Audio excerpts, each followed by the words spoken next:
Future Commerce is brought to you by Octane AI. Let me ask you a question. Do you want to leverage more customer data and increase your revenue at your brand? The answer should be yes and yes. And with Octane AI, every Shopify and Shopify Plus merchant can do just that. Learn about your customers and collect buyer profile data with engaging quizzes and create personalized campaigns and flows using Facebook Messenger and SMS. Octane AI has plans for any size business, and Future Commerce listeners get 10% off your first 6 months. So go sign up right now at octaneai.com/future. That's octaneai.com/future.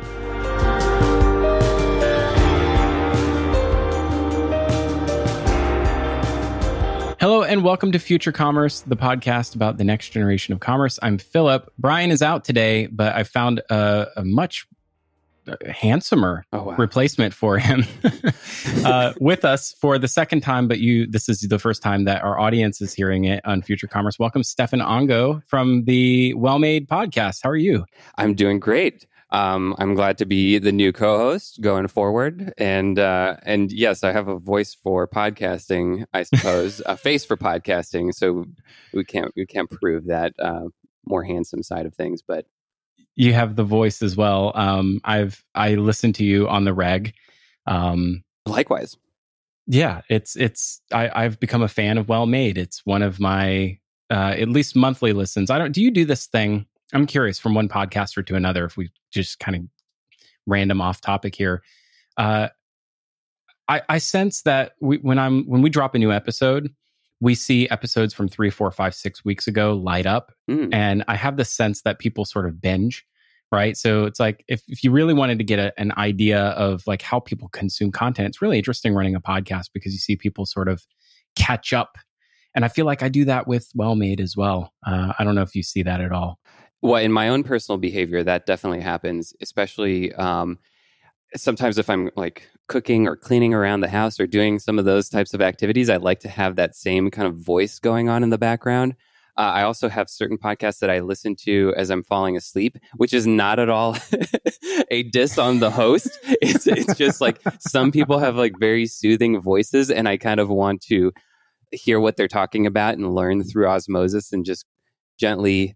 They'll rock me to sleep, and if anyone uses that my voice for that, I don't feel bad about it at all.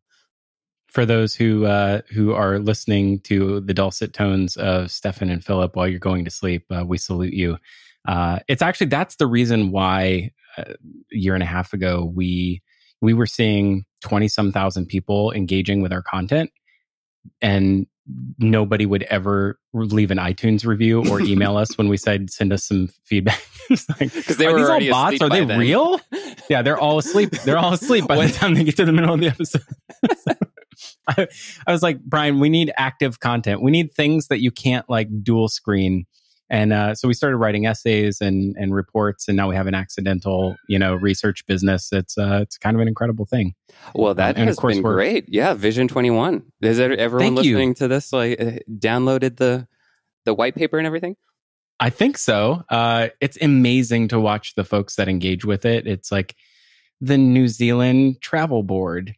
Like, oh wow, downloads this white paper about what the future of commerce might look like. It's kind of amazing how those kinds of things widen your horizon and deepen your reach with a certain type of person. Now, who's doing the graphic design on that? Because it always looks so sharp.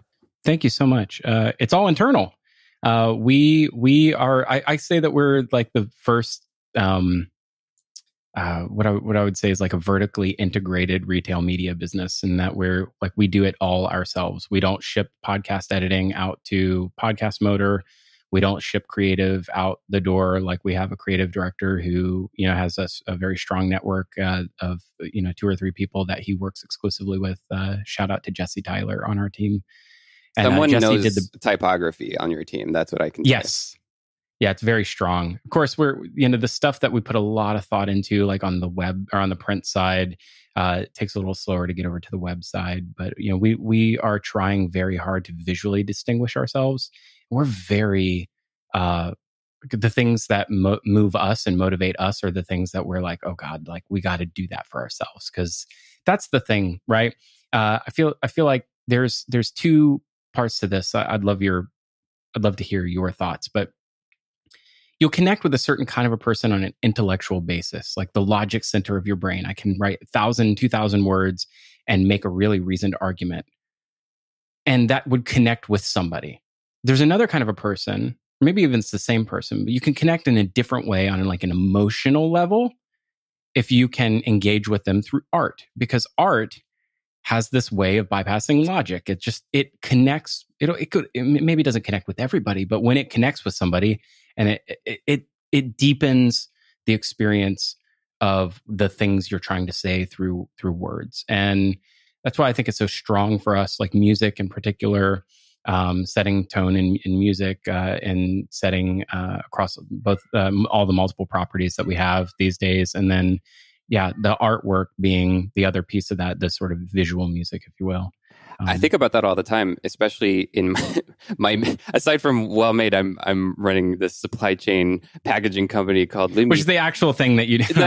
Yes, what I spend most of my time on. But I often think about how, it's such a dry and, boring world. I'm always thinking about how can we make supply chain more poetic, more like artistic, more sculptural, more interesting. And I wonder sometimes if I'm just like shouting into the void, like just all by myself thinking about that, because I'm not sure if it resonates with anyone, but I feel like it's important in order to communicate ideas and just to have fun.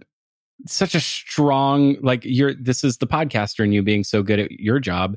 Let's talk a little bit about Lumi and sort of what it is, because I know we covered that the last time we were on the show, but then COVID happened. We never published it. Sorry. But if we could use, like, what is Lumi? Maybe bridge that thing that you just said about how you can take this unsexy sort of thing and make it poetic and artistic. I feel like that's what direct-to-consumer has been doing with packaging and making it experiential. It's not just a utility, a means of getting it to someone in one piece or in its intended shape. It's actually become part of what is differentiating direct-to-consumer e-commerce businesses in an industry otherwise where products sit on the shelf and they're like single-use packaging. How does Lumi fit into that story as the art and poet in you sees it? Well, first and foremost, Lumi is a software company. So that's what we make. What we make is software. And it's software for factories. So factories run on Lumi and they use Lumi to find jobs basically that match their equipment. So some factories are using Lumi basically as their website, because you find that if you search for corrugated boxes on Google, you're going to find 90% of it is like garbage. It's like ads and just random stuff that has nothing to do with what you're looking for.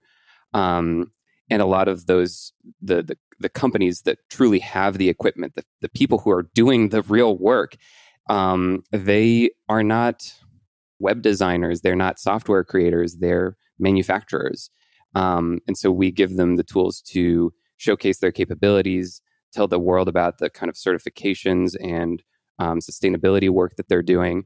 And then how do we then help the brands find those manufacturers and work with them? So all our tools are designed around making it as easy as possible for those two parties to work with each other, transact with each other, make things, and be like happy with the end result.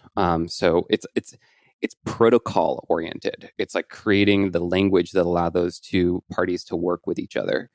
But then we happen to be kind of on a meta level in this incredible transition as a society where we're going from a primarily physical retail-based economy to a primarily e-commerce economy, primarily online economy. And we're still so like early on. I mean, even with COVID kind of accelerating certain habits and behaviors, we're still, I don't know what the latest figures are, but 20%, let's say, maximum of retail spending is happening online. So if you walk into a grocery store or a drugstore and look around, every single thing that you see on a shelf is going to be redesigned. The packaging is going to be reinvented for an e-commerce first experience. Like all of that stuff right now is designed to shout at you from a shelf and say like, hey, I'm, whitening your teeth, or I'm, I have got this flavor. And you don't have to do that in an online world. You don't have to have your packaging tell that story. You can tell that through videos and podcasts and writing. So Right. we just happen to be at that point in time. And how do we make the tools that allow the people who want to do that to work with the manufacturers who can? You're connecting people to people. People to people, but also like machines to machines in a certain way, because a lot of the work that we're doing is actually trying to make things a little bit more efficient. And sometimes like people can get in the way of that, even if they want to be part of it and have like a really strong relationship with their manufacturer. When they want to place orders or see the status of something, they don't necessarily want to have to ask someone. They want to be able to log into an interface and see that instantly at whatever time of day. But that's the expectation that we all have of how things should work today, right? Like there's this expectation that, if you've been listening to the show out there, you've heard me say it for years now. It's like customers have an expectation of your brand that you didn't set. Right. Like that expectation was formed by other great experiences. And sometimes we say Amazon in that sentence, but I think it's just, there are so many out there who are creating marketplaces of other natures, or how online consumer-based retail and marketplace experiences give you this expectation. Well, why doesn't that work that same way in a business context? Like it should work that way, or that's my expectation that it should work that way. And generationally, we're going through a huge transition where the people who are entering the workforce from a supply chain standpoint, the people who are using Lumi on the brand side, they're millennials and Gen Z. And if you are a part of that generation and you're used to going on DoorDash or Postmates or whatever and ordering a sandwich. I mean, the process of ordering a sandwich on Postmates is like pretty similar to the process of ordering packaging. It's just that it takes like a lot more time and more money and more complexity. But you're saying, hey, I want this kind of sandwich, hold the pickles. And then you have like visibility over every step. You have more visibility over this like $15 sandwich than most supply chain managers do over their supply chain. And so when you are someone who's, 23 and going into work at one of these e-commerce brands in operations and you realize, I don't know what's going on, it's like that is the mismatch in expectations. Meanwhile, the manufacturers, I don't know what the average is, the average age of a manufacturer on Lumi is, but I would guess it's around 30 to 40 years. We have some factories on Lumi that are over 150 years old, like that are running Lumi, and they are aware that they need to kind of adapt to how this, new generations want to purchase things. So there is a big generational shift there. And they on the platform, they manage their not just capabilities, but maybe availability or availability. Yet that was a big thing, especially over the past 12 months. We have this status tracker that helps kind of aggregate everything that's going on through factories on Lumi. Like you can see if you go to lumi.com/status, there's all kinds of weird stuff that happened. We were all, following closely the Suez Canal, over the past few weeks. Oh, we got to touch on that. Yeah. That kind of stuff happens all the time. And, it affects, we had, Texas went down for a week because there was no, power, and all of those types of things affect what factories are capable of. And so we try to make that visible to everyone who needs to have that information. So that, the quoting process, the production tracking process, the invoicing process, it's all these kind of, not sexy things. And that's where can we bring some intuitiveness and fun and art and something to that experience? That's the hope. There's it's so funny. There's, you said this happens all the time, being closer and closer these days to the supply chain side of the business. I've my job has changed in the last year, and these days I'm actually working in sort of a different role in my day job, and I see more of it than I ever have about what actually goes into making the things that we all consume. and how that stuff, is exposed to e-commerce, and how, I don't know. There was a holdup for a month or so or longer in Long Beach that caused all kinds of issues with a lot of brands that we worked with. It's surprising how often that happens. Every week. Not all of them rise to the level of kind of emotion that there was with that Suez Canal one, because there were so many memes going around with, the little truck trying to dig out the front of this ship that is like, please, I don't know. The big ship, it's very stuck. Yeah. Or a lot of the good ones were like, someone, my emotional well-being, and it's just giant ship, and like, here, go outside, the little truck trying to make you feel better. My crushing anxiety and CBD gummies, digging away at the exactly that's but that's happening all the time. I mean, they don't all rise to that level, but I mean, obviously COVID itself was a huge whirlwind on the supply chain for a bunch of reasons, and had all of these like ramifications. You've got all these patterns that have to do with climate change that are going on, like the stuff that we saw in Texas, but also, there's hurricanes, there's, there are things, there's the trade war and all the tariffs that were going on with China.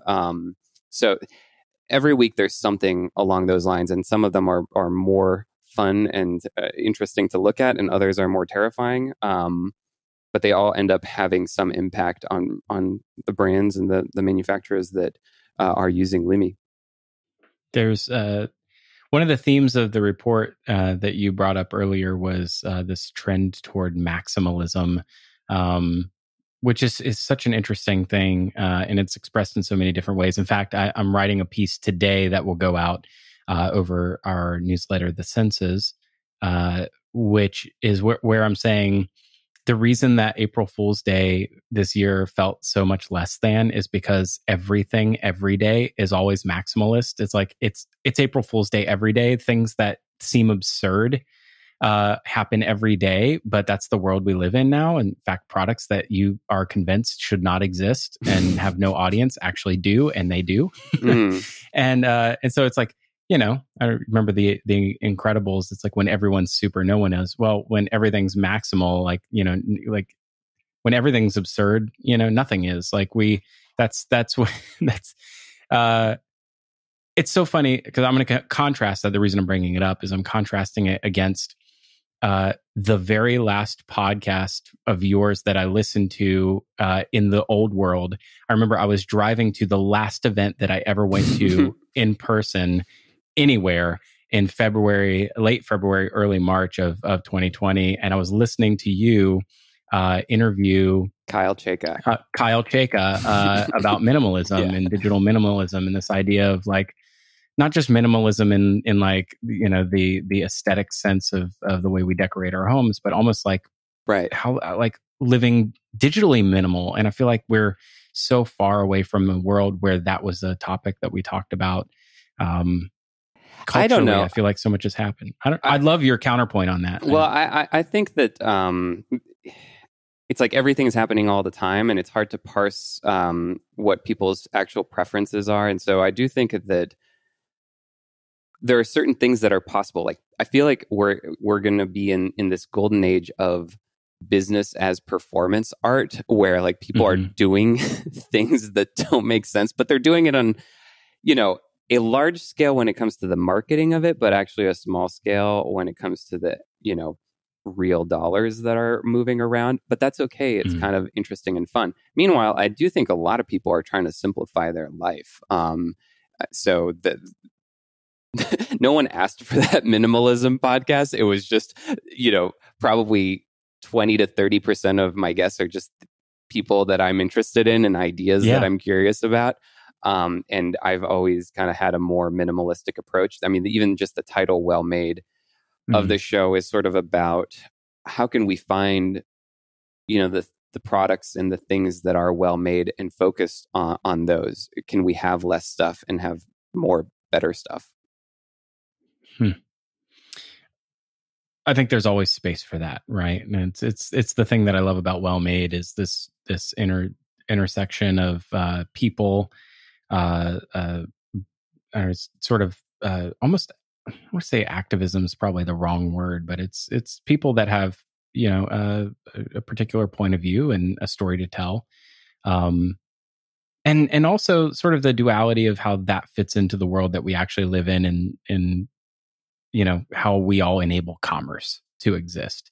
And we all realize that a lot of commerce is superfluous and sort of meaningless, and creating and bringing things into the world that are minimally used, even minimally enjoyed. That's a different definition of minimalism that's interesting. Yeah. I'm going to minimally use your product, which is I'm going to buy it and then not use it. Like, just like how people listen VR to the goggles. podcast, it's like, I'm just going to use it as a means to go to sleep. Which I guess in that case would be great. But there's this sort of, more that, that we enable in some small way, I'm sure. I feel like sometimes I get concerned about the like, am I adding to the noise? Do people need more noise? Am I being a voice that actually is? Am I using whatever platform, whatever voice I have to bring some sort of change about or some good into the world? Not just enjoyment, right? Not just entertainment, but like what is that? Am I using that in some way to bring about to bring about the world I'd like to live in? Yeah. And I don't know, is that too dreamy as a podcaster, as a startup operator? I don't know. I don't think so. And I think that a lot of the ideas that I try to have kind of represented on the show are ones that are not mainstream yet, that are ideas that maybe are only possible at a small scale because they're really pushing the extreme of some end of something, like some new business model around a lot of interesting new business models around reuse and kind of moving things differently through the supply chain wouldn't really be possible for a really big company to do, because they're sort of anchored in this approach of how they do things and making, tens or hundreds of millions of dollars doing it the old way. So it's hard for them to adapt to something very different. But like, I'm really interested in, I want to have an episode soon about the right to repair, for example. This is like an area that I'm very curious about. And over the past like 10, 15 years, ever since, Apple has like gone supernova with the iPhone and its approach to building products, we've really gone down a route where things are becoming less and less repairable. And I'm interested in having both sides of that conversation. Like, why is it better that things are not repairable? Maybe there's a good argument for that, but also why could things be more repairable? And how can a business model empower that? So we had a little bit of that with clothing. Like, we had someone from Eileen Fisher, we had someone from Patagonia come talk about this for clothing. But what would that look like, for electronics or other types of products? That's an area that I'm really curious about, but that might not be possible at every scale. There's especially on Lumi as like a software product, you have this multi-sided marketplace. I feel like podcasts in some way are kind of a multi-sided marketplace of ideas. We have the thing that has shaped our. We were talking in the pre-show about learning in public. Like, that's sort of our new understanding of what we've done with the show. If nothing else, it's been great for us to kind of work out how we fit into this world. And so over the last 201 episodes, like our learning along the way has been from having people like you on the show that come and sort of provide new perspective. And then to have an audience of people that come and tell us their perspective, and we're the conduit in which we're connecting those two types of ideas together. And we're ultimately, I feel like I've benefit the most out of it, sort of selfishly, in that I'm the person who's sort of being challenged every day to make things or bring those two things together in an equitable way. Because not everybody that listens to the show likes everything they hear.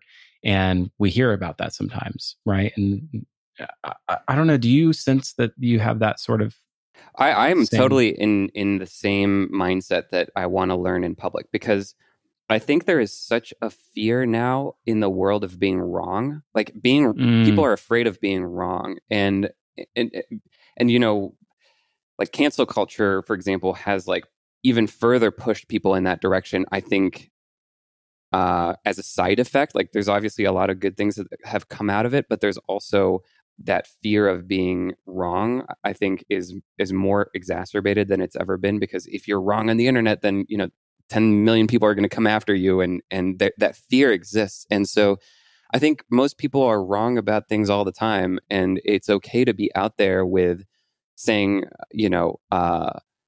things that are wrong so that you can learn you know why you might be wrong or what other perspectives might be. I haven't had too much of that in terms of feedback, but I think that more people should be more open about what they're trying to educate themselves about at any given time, or not be afraid to be wrong in the process of learning. So there's yeah. But you don't learn just by how this is sort of the strange nature of themed podcasts, right? Like where uh, essentially at the core, commerce is commerce is the thing that brings us together on a show like this. But commerce is it's vast, and it touches so many different things. And you could say, all kinds of different things are commerce in nature. Like commerce touches everything. So, the themes from one show to a next could be very different. You look at a report like we did earlier this year, and it's like 10 wildly different themes and topics that I feel like are things that exist in the world, and they will alter the way that we engage in commerce, but they're not all necessarily commerce centered in nature. Where you go and listen to another podcast, and it's very, e-commerce tips and tricks and AOV and conversion rate. I find that having our platform sort of softly defined as being commerce centered, but not only commerce focused, is the thing that has allowed us to keep, to have new and fresh ideas and sort of change and morph over time. I get the sense from your guest list, Well Made is very similarly architected. Yeah, I never really get into those types of things. Like, how do you optimize some metric? No. And I don't know why. I think those are really important topics, but I find that podcasts are maybe not the way that I learn about that stuff. I like to dig into. I mean, Well Made is a very like selfish podcast in some ways. It's just really, I'm the core audience of it. And so hopefully other people get something useful out of it. But I am interested mostly in how do you build a soul? Like, how do you create, give your company a soul, give your thing that you're doing a soul. And that's very hard. It's like trying to define why your thing should exist is really kind of the exploration of the show overall, because maybe a lot of things shouldn't exist. And so you kind of have to have a reason why to exist, because otherwise maybe you would be better off like working on somebody else's idea and helping them like bring their vision to life. And I think that that's a question that, because like, for example, DTC has become so sexy as a thing, like lots of people want to be an entrepreneur in this area. Why? Because they feel that it would be cool to be thought of as an entrepreneur, a DTC entrepreneur, or something like that. And that's not really a great reason to start a company, because it's going to take, years of your life to do, and it's going to be very painful. You need to have a reason that you are doing this for yourself, for the world, for the people who are working with you, for the partners that you have. And Well Made is just a conduit to try helping people, to help people find what that reason might be. Ooh, that's deep. I often encounter so many interesting like topics and people on your show, sorry to keep coming back to the show. I'm just, I'm like a mega fan. Listening to, and they always fall in these like interesting, like I'll go on a long run on a Saturday and a Sunday, and I've got, my pods queued up and Well-Made's right there. And one that I remember from I was training for a 40 miler back in August, and so like my longest long run was a 50K like 2 or 3 weeks before, and so I was like catching up, and I remember hearing Leah Thomas on your show. And it's intersectional environmentalist, I believe, is how she sort of she coined that term. Yeah, intersectional environmentalism. Yeah, there was just like the types of topics you touch on are things that I think really just, and having people like that super challenged me. But I remember being on that run and like stopping and actually like, I don't want to say weep, but like I had a good cry. There was a lot to it. It was really hot. It was Florida. It was August. But hearing like her own perspective of why she does what she does in the world, and how we were in the middle of the social justice movements of 2020, and hearing that sort of all happen at the same time while in the middle of a global pandemic, it's like it sort of set the tone for me, and it reminded me that we actually have there's this amazing thing that we have in this ability to communicate these really complex ideas and have these incredible people that can come and give their own perspective of their own life experience. And again, if your show was in this tight little niche and it wasn't free to explore that, we wouldn't have the beauty of that. And I feel like that's the thing that having this soft concept of Well-Made allows you to do, to explore whatever. Anyway, I'm very moved by the way that you built the show. I have no other reason to say it other than I'm a huge fan. Well, the dark for me, if whenever I go into like the darkest recess of my mind is a very existential one. Like the scariest thing to me is like, what if everything that we're doing is completely meaningless? Like because it is kind of in the sands of time. Like, and so in a weird way, I feel like a part of that is exploring how can you give like a company or a thing that you're doing meaning. And, someone like Leah Thomas, like each episode is dropping some sort of like seeds for someone to take and say, yeah, that is something that I really care about. And not everyone's going to care about every different kind of seed of an idea there, but hopefully there's, one or two that resonate along the way. And maybe the unique combination of the 2 or 3 things that matter the most to you are what, turns out to be the formative elements of the soul of what you are or what you're trying to do. And I think there's a lot of that is connecting with how people want to do business in the 21st century. Like that there is a philosophical, existential aspect to it. And we're in the process of redefining what capitalism should be like. And so those two things, I think, are more intertwined than, people think, because when we think capitalistically, we think about, money, basically. But there's a lot more to it than that, I think, for the people who are involved in like the day-to-day of why they're participating in that system.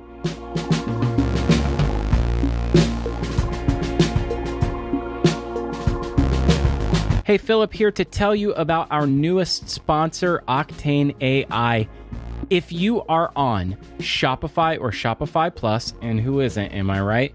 Then you need what Octane AI has to offer. I am a huge fan of guided selling, and Octane AI has tools that allow you to get to know your customers on a deeper level and collect more buyer profile data. And what does that mean? Well, it means that you can use things like shop quizzes, Facebook Messenger, SMS, and opt-in tools to allow you to engage your customer more personally so you can get on their level. More personalized campaigns and flows across all channel means more ROI. And that ROI that is driven from Octane AI is usable in other platforms with their integrations to other tools you're already using. Brands have already seen incredible results, up to 16x increase in email signups and a 28% increase in AOV. That's average order value, money in your pocket. What are you waiting for? Octane AI has plans for any sized business. Future Commerce listeners get 20% off the first 6 months when you sign up. So why don't you sign up today? Go to octaneai.com/future. Once again, that's octaneai.com/future and tell them Phillip sent you.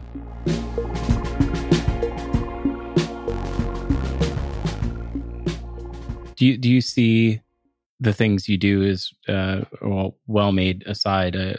Say at Lumi, do you see that as a platform to bring about some kind of change? I know slash packaging was a thing that seemed really interesting. Maybe you could use that as a vehicle to talk about it. Well, slash packaging is a hobby of mine. Slashpackaging.org is a website that is aiming to collect every website from e-commerce brands and legacy brands and any type of company that's making a physical product that is interested in telling the story around its packaging. So what I'm trying to do is standardize around this URL slash packaging. So,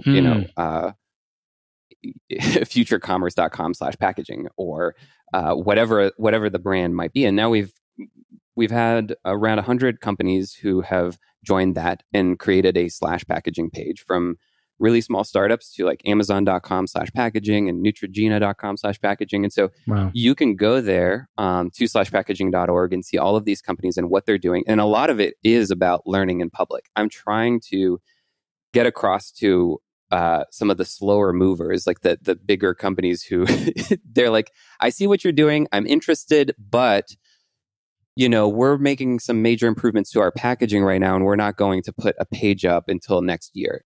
And my point to them is like, well, that's exactly why you should put a page up right now. That's why you should have it up now. Yeah, you should tell people it's coming.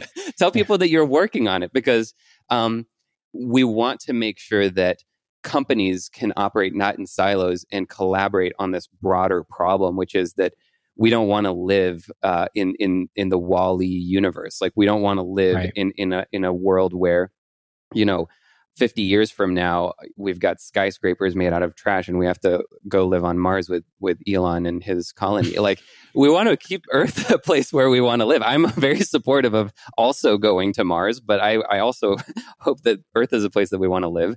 And so in order for that to happen, we need as much collaboration towards that problem as possible. So how do we make it a thing that every company is part of?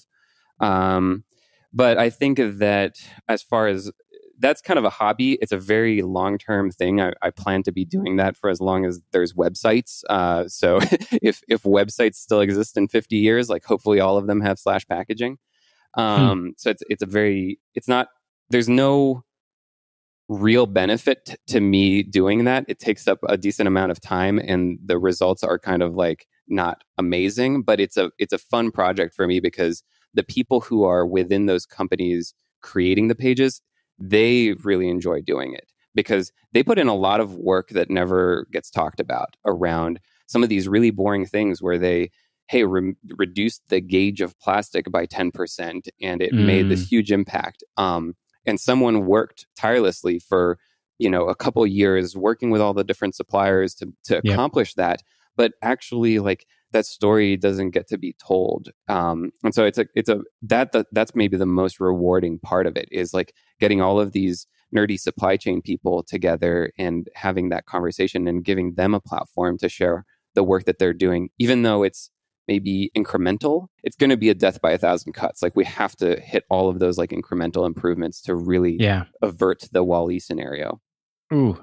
My first job in what I would say is sort of like the direct-to-consumer startup realm was a sort of B2B Snapfish competitor, which is like this web-to-print company in Delray Beach. And we had this amazing print and direct mail business that we were solving really cool problems on. And early days there, I was a graphic designer, but I had a lot of this old world pre-press color separate sort of knowledge, but I was also a programmer. So they came to me early on and they said, we want to like increase the amount of pieces that we can fit on a die cut. It was, can we squeeze 10 pieces in a sheet that normally would only fit 9 pieces?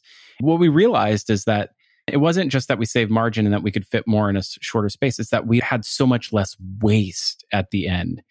It was an incredible, like, eye-opening moment that all of the things that go into the creation of a product actually produce a tremendous amount of waste in the process. And having less waste had this whole other knock-on effect of, well, there's less waste. That means we have like less manpower to have to like move the waste from one place to another, because then it has to be recycled in a very specific way to hit environmental goals. This really incredible thing that I had never thought about before, and it was early in my career, but I had never thought about before, is like the time that I spent was trivial, but the impact that I had was huge. And so like businesses can still win, but they can still save money and they can sell things at a better margin, but they can also have this great impact on the other side of producing less of a wasteful footprint in the world. I think about that a lot. For that to connect emotionally to me, it was like I had to put that in my own context of, where have I done this before? Where have I seen this before in process? I feel like there's so much packaging in the world nowadays. If we had one single reuse container, could we possibly reduce packaging by 50%? Stephan, is that a thing? Well, it's hard to describe because there's there's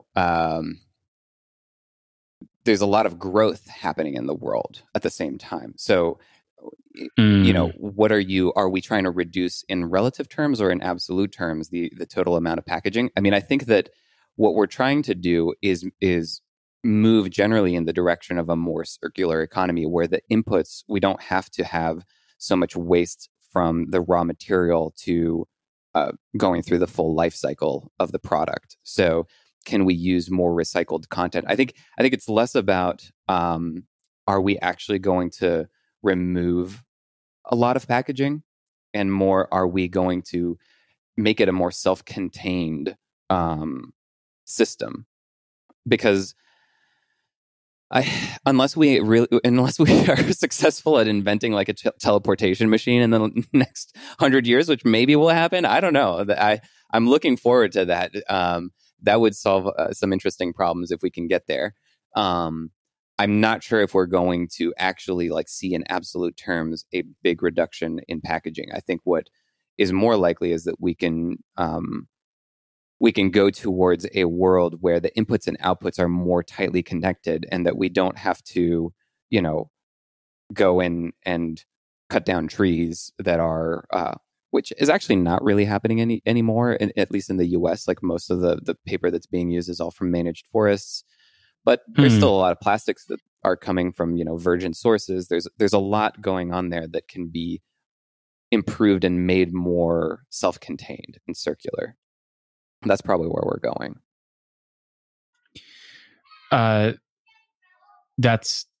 I'm going to have to pause right here. I'm going to make a footnote of it, and I'm going to tell people to be quiet because I super can't concentrate. Just 1 second. I'm sorry. Go for it. Chris, if you're listening to this, roll a fat beat right here.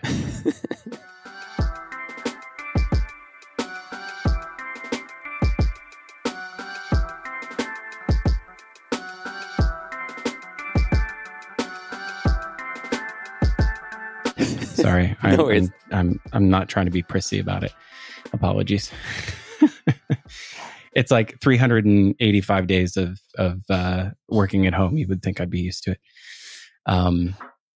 We'll shift gears. What you were asking about connects, with slash packaging. That's sort of my personal hobby at the moment.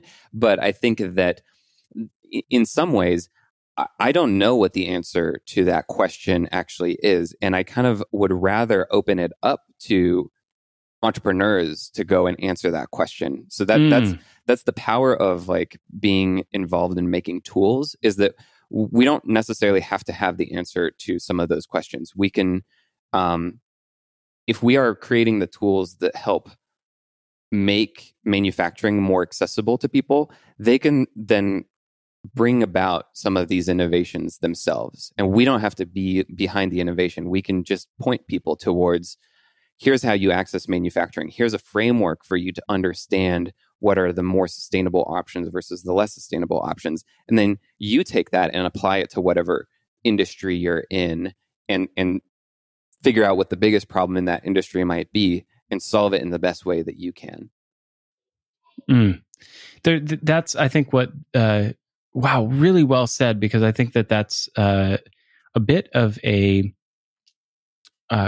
often overlooked role that people play in the world, which is the creation of the tool. It's not necessarily the vision of the tool creator to to have a full understanding of how the tool can be employed for good or for evil, even. I mean, let's face it, that happens too. But I find that's super interesting, to think of yourself as sort of making a tool to empower people who have the power to use it for, that's basically to positive ends. That's basically the only thing that I've been doing my whole career, is trying to make tools. And there was an image by a designer called Brett Victor that I think about this image all the time, every week. And it's an image of a hammer. And on one hand, there's a hand holding the hammer, and then there's a nail. And a tool, his definition, Brett Victor, his definition of a tool is something that converts what you can do, move something with your hand, into something you want to do, which is, put a nail into a wall. And so when you think about tools as that thing, which is like a car is a tool, with self-driving cars, less and less you're having to drive them yourself, but it converts, I can move my arms and legs around. How do I convert that capability that I have as a human being into, I want to be able to travel to this place?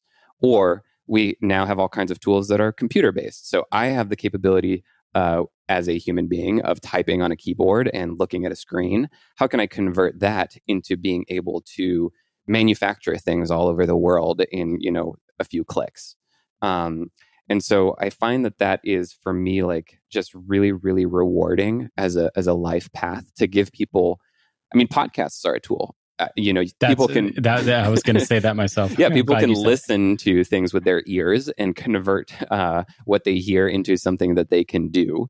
And so, making tools is the most fun, because then people take that tool and do things that you didn't expect, and that you kind of get to have, many offspring in the world doing these interesting things. It's the problem that I have with the way that some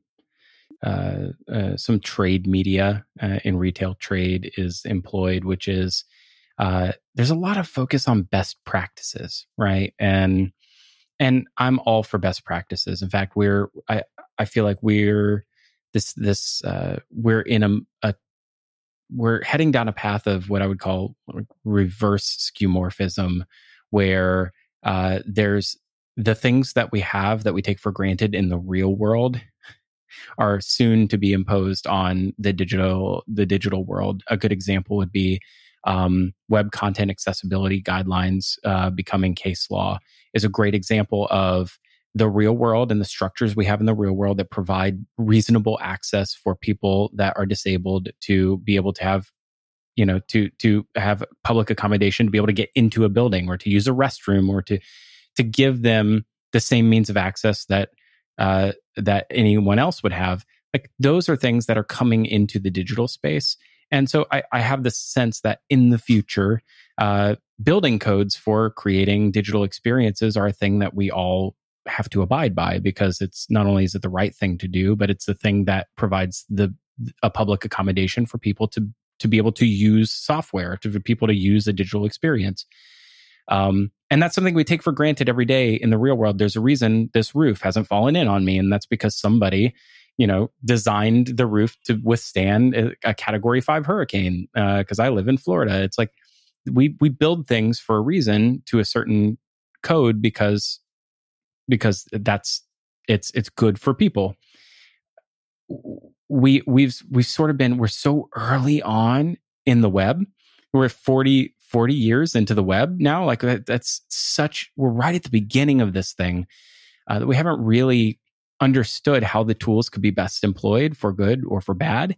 And that's what the problem I sort of have with the best practice media, if you will, Stephan. It's like we're limiting ourselves to the understanding of the usefulness of a tool for this moment in time. That content's not useful in 2 years. That content's not there's no such thing as evergreen in our space. But what I hope to do is to get people to think. Like I just don't want people to think that I'm thinking for them. I don't want to tell them as the tool. Like I'm not even a tool maker, but I don't want to tell anyone how to employ a tool to best use it. I want people to learn how to think about other ways that tools could be used so that they could find creative uses of those tools to expand all of our understanding and imagination in our horizons. And that's why it's like, I've often been criticized for not having actionable content, but the problem with actionable content is it becomes, it becomes past tense. There's an expiration date attached to it. It's interesting because I can make the argument from every angle. Like I could definitely play devil's advocate on what you're saying. Yeah. I can also really reinforce what you're saying. I mean, I think most tools have defaults, like, and sometimes people don't question the defaults enough. They're like just inheriting a bunch of defaults from whatever industry or tools and things that they're using and never questioning them. And at worst, at best, you're maybe overlooking some like real opportunities. At worst, you're perpetuating some sort of like system that has, that is might be questionable ethically or something else. And so, on the other hand, there might be cases where people are questioning the defaults a little too much. So it's hard to. I'm not sure if I have a particular opinion about this one way or another. I think sometimes people are not doing it enough, and sometimes people are doing it too much.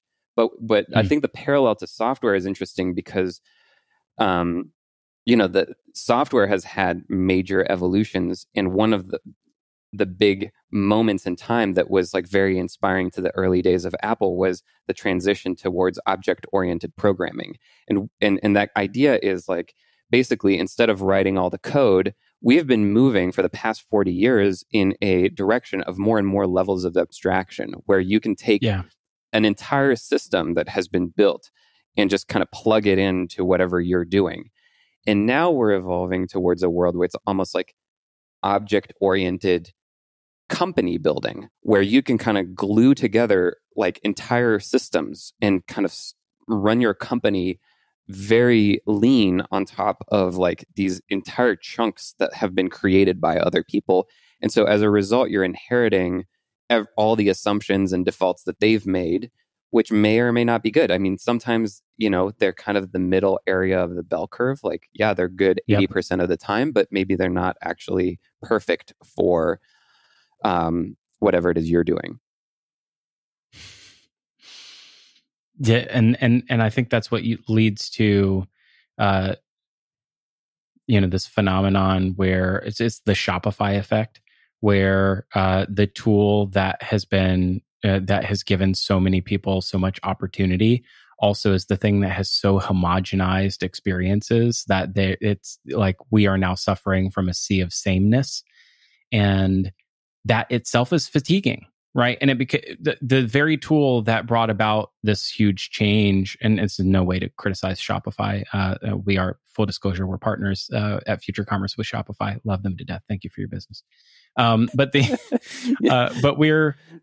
at the same time, like the ubiquity of it has created other problems for entrepreneurs, right? Who now have to spend an ever increasing amount of money to stand out amongst everybody else that looks and behaves the same, has the same functionality, has the same ability to hire the same people, or to create the same functionalities with one click. Like you said, we're witnessing something right now. We're working on a piece about this idea of like this sampling behavior in consumers. And if you, it's really evident in the world of beauty. If you have there are certain products like lip gloss, for instance, very hard to find people that say that they're fanatical about one lip gloss.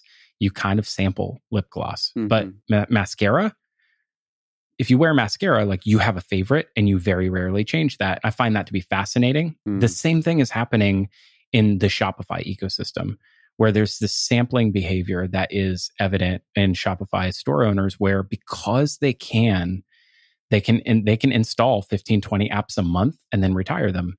And that's never been possible in the world of enterprise software before. At the same time, you still have standout massive players in SaaS e-commerce that are ubiquitous across the whole ecosystem, and every single review platform there's only 10 of them or 15 of them, and they, and most people use one or two of them. So I think this idea of default, this idea of sampling, and the idea of ubiquity in the tools that we use has created other problems that weren't easy to anticipate. And I think harder to solve for, which I think is when, that's when it leaves room for challengers. I think that's when folks have to come in to try to disrupt what the defaults are. Yeah, totally. I couldn't have said it better.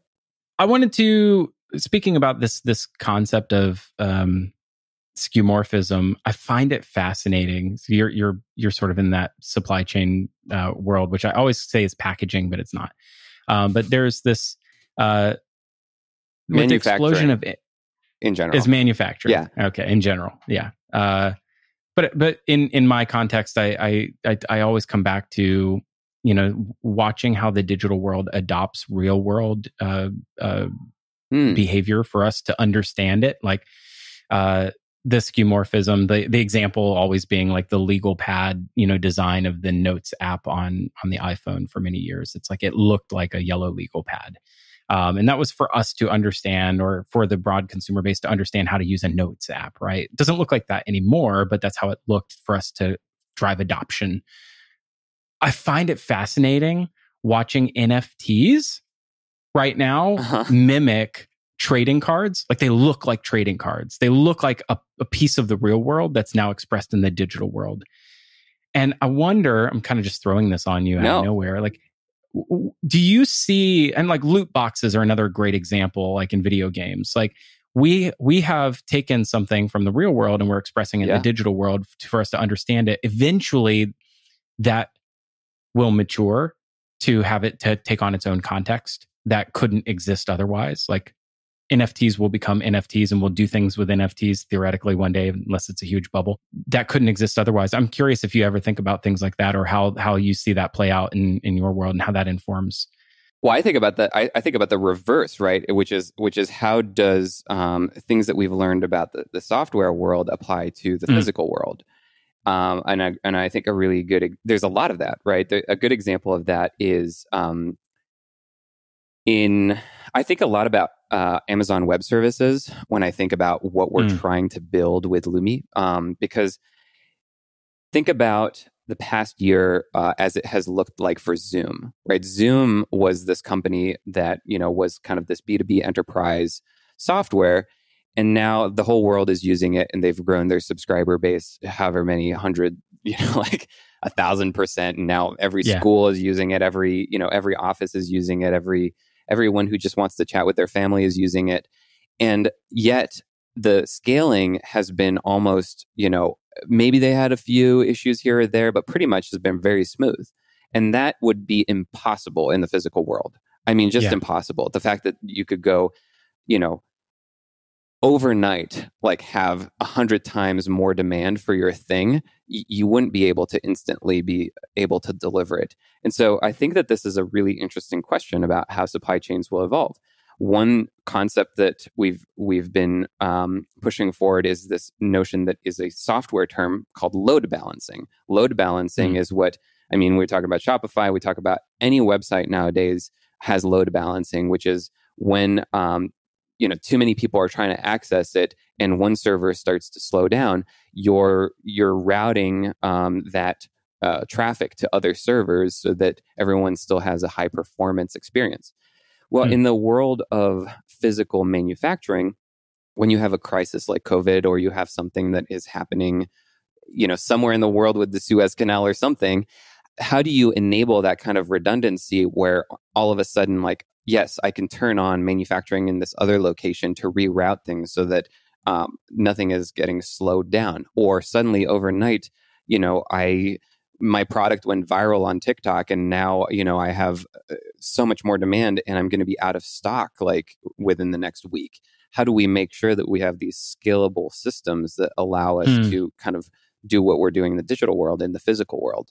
So that's a big one that I think about pretty much all day long when it comes to building like tools that will kind of inherit some of the properties that digital can do in the physical world.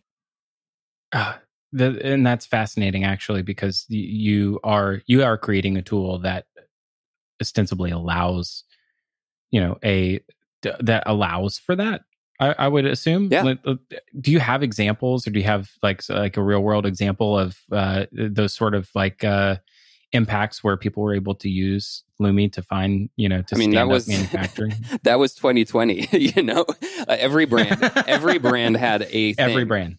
Yeah. I mean, especially anyone who is buying from factories in China, anyone who was dealing with factories who may have had to shut down because of COVID in the US. There was a lot of things that needed to be rerouted. There were shortages of materials. There were shortages in freight availability in certain areas. Still going on, China to US right now, a lot of challenges going on there. So giving people, the way that it works, we kind of alluded to this earlier on, but because Lumi is a marketplace, what happens is the kind of functional unit in Lumi is what we call an item, which is a set of specifications. And we put a lot of work into defining the language of, if you want a box, that box has specifications. It says, I'm 12 by 12 by 5 inches. I'm made out of beef flute, 32 ECT corrugated, that's craft on the outside, white on the inside, flexigraphically printed with Pantone, 1, 2, 3, 4, and 50% coverage. All of those details is basically part of the protocol that says, this is what I want to make. And then you put that into Lumi, and then you click, give me some quotes, and then that makes it available to all of the manufacturers that are on Lumi, and they can all see that this person wants 10,000 units of that box to be delivered to this location, and they can all bid on it right away. And then you can, choose the one that fits what you want, whether it's pricing or the sustainability factors of that factory, because that factory happens to be, 100% solar powered or something like that. You're making that choice, and then you're transacting, and then that, those boxes show up at some point. But if suddenly something happens with the factory in Texas because, all the power went out and you need boxes, you can go back to that set of specs and say, run that again, get me some pricing from other locations, and you're instantly back in business. So I think that those are the types of things that we think about when it comes to like bringing some of those digital ideas into the physical world. Ooh, that's an interesting. So that really gets me, because I'm thinking about sort of the once you hit some sort of critical scale, which I assume you're probably already there, and you have a number, some sort of representatives, like statistically representative number of manufacturers in the world that are using Lumi, you could probably predict demand and maybe shape demand based on some sort of incentives that you could bake into the platform, so that you can shift demand around to avoid those kinds of problems to some degree. Are those things that you think you're having to solve for in the future? That's definitely on our radar. It's sort of happening kind of naturally because of the marketplace dynamics. Like if a factory for some reason is not getting as much business as they might usually, they might be willing to go 5% lower on their price than they usually would. And so like it automatically, like the market kind of defines that and balances itself out. But it has been something where we've been thinking about how to enable manufacturers to proactively say, like, I'm going to have more capacity of this kind at this point, make it available to people. Whereas right now it's more like demand side is driving it. I think that there's opportunities for the supply side to drive it and say, like, I've got this capacity. Do you want it? And I think that that's a really interesting thing that you see that at like very, very large scale in the world. Like, a manufacturer like TSMC that makes all these chips will be able to pre-sell all of its inventories years in advance of like what this production line is capable of doing. But you don't see it as much in things like packaging or on a smaller scale. And I think there's some opportunities there potentially. There's sort of meeting demand, creating demand, these marketplace dynamics, right? And that's that's super interesting. I saw that you're hiring a head of marketplaces. How does that, as you're building that out, is there maybe a future wherein Lumi, sort of expands categories into other ways to solve other problems and other outside, or like, yeah, so I don't know, like how could that be reimagined to solve other problems that are similar to what Lumi's solving now? Well, we're constantly adding new manufacturing processes to Lumi. So every few months, there's new capabilities. This year, the big area that we're focusing on is primary packaging. Over the past couple of years, we've been mostly doing secondary packaging, which is like the outer shipper type of stuff. And now we're opening up to more factories who have capabilities with vessels, jars, bottles, all of that kind of stuff.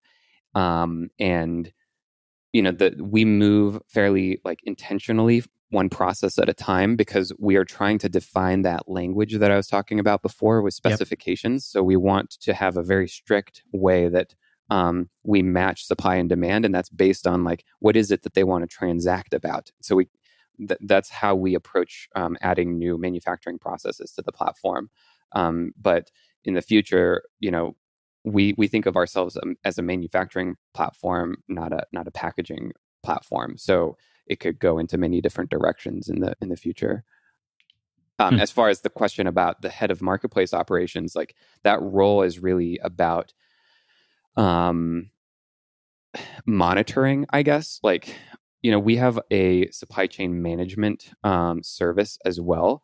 But what we're seeing is that more and more companies are bringing that expertise in-house or have that expertise in-house. And so we're just okay with providing just the tools and for you to run that work on your side.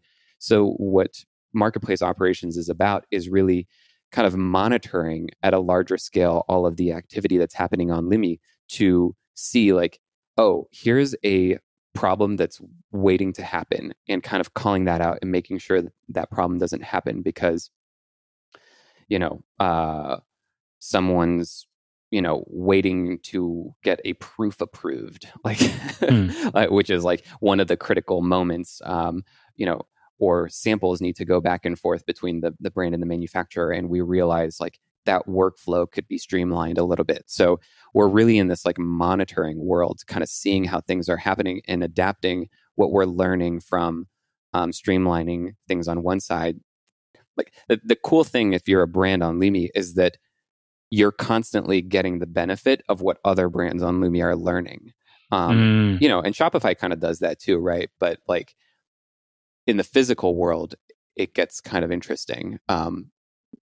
How you might be constantly like avoiding problems that you haven't run into yet. So the first one who runs into the issue on Lumi, maybe it kind of sucks for them, but then everyone else gets to learn from that experience. That's sort of just the challenge of being. They say when you're a trailblazer, you take a lot of branches to the face. Yes. That's just part and parcel of being early adopter, I think. In any industry, you're right. There's all these opportunities for improvement. Would you say that you're very disciplined in trying to like solve one problem and not get distracted by solving a dozen problems? How ambitious are you in that regard? Yeah.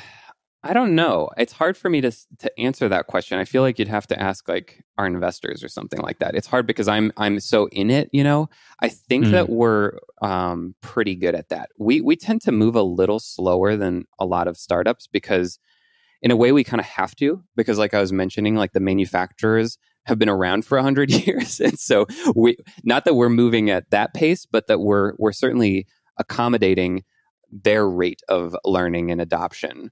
And trying to kind of, definitely nudge them towards these new software systems, but also understanding what they have to teach us and coming at it from a standpoint of respect of what they've built. So I think that we try to stay focused in the sense that we're only trying to solve the problems of packaging and collateral right now. At the same time, that's $1 trillion industry, and people don't realize how big that is. So I'm not sure if we are, if the answer is yes or no. Hopefully it's somewhere in between. That could be your life's work, and it would be a worthy cause, I think. Hey, I think you touched on it earlier when you talked about existential dread. What keeps you up at night? What are the things that you're hoping to solve sometime soon? And like, are those solving your customers' problems? I sleep really well at night. You know, I don't. Yeah, I think that I love that. The thing is that now, you know, Lumi is 50 people. We have been, you know, doubling or tripling in revenue every year, and that is not something that I am, I'm not involved in every single thing that's going on at Lumi. So my general thing that maybe keeps me up at night is I want to create the best possible environment for everyone else to succeed. Like, I don't think of myself as the king of Lumi. Like, it's a collaborative, democratic definition of what it should be. And so hopefully, you know, people can jump into that and do the best work of their life. You know, like that's what I'm really hoping for. And so I'm always thinking about how can I create the environment that enables that, as opposed to saying like, you know, necessarily driving exactly what's going on day to day. So good to have you on the show. I'm reasonably certain this one gets published. I'm pretty sure. Well, if I become the co-host, I'm just going to insert myself, and we'll have Brian on our next episode to talk about what he's up to. That's true. And you need to laugh maniacally at your own jokes, and I think you'll be a worthy co-host. I think that's what it takes to be a co-host on the show. Well, he brings a lot of energy every time, and I really appreciate that about Brian. Yeah, I feel like you and I are more on the same kind of, Yeah, there's a stream of conscious there that's it's its own thing. I wish he was there to interrupt us. He should be. He'll be guys. That's my Brian Ling impression, by the way. Someone sample that and drop a fat beat behind it.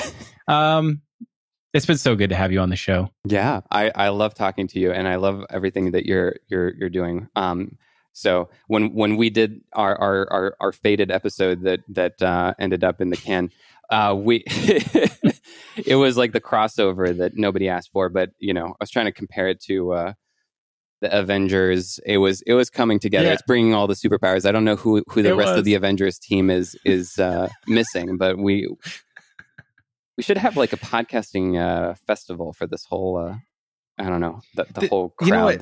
That would be super. That would be super cool. And just kind of finishing on the note of the sort of learning in public, building in public thing.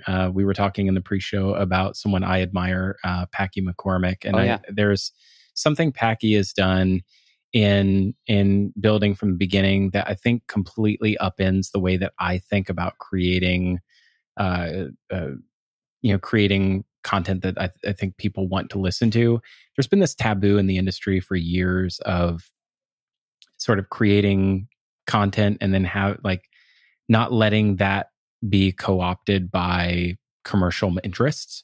And but yet at the same time, it's like there's really only a couple models to monetize that kind of content. It's like you either have an agency that's trying to drive some sort of thought leadership so that you benefit from it in the end, or you have, ads like we do, and we've done pretty well with that.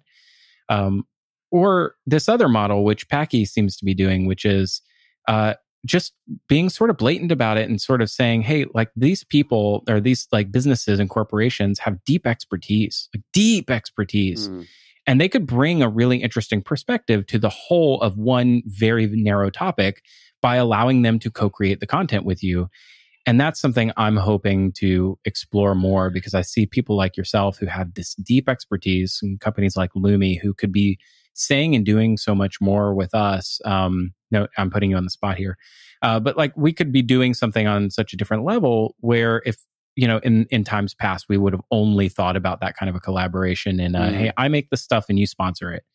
And I think that there's this evolving mindset around like what actionable content or inactionable content might look like in our space. And I have to credit folks like Packy who are changing that. If I were to do that at Lumia, what I would say is like, yeah, when we do these podcasts and things, like we're having the founder of the company on or whatever, but a lot of the knowledge and the work, the day-to-day work is the people on the team. And, oftentimes they're not the people who have like an audience or something, or they're not necessarily going to bring the traffic, but they're going to bring the knowledge. And I don't, sometimes that's the person that you should be talking to or bringing that together. And so, yeah, I mean, I see a huge opportunity there.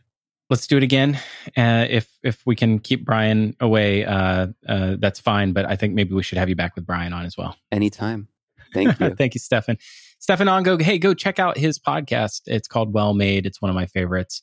And I think it'll be one of yours as well. And remember, we can change commerce. And I believe that commerce is going to change the world. So we can all do that. We can bring that into existence. Thank you for listening to Future Commerce.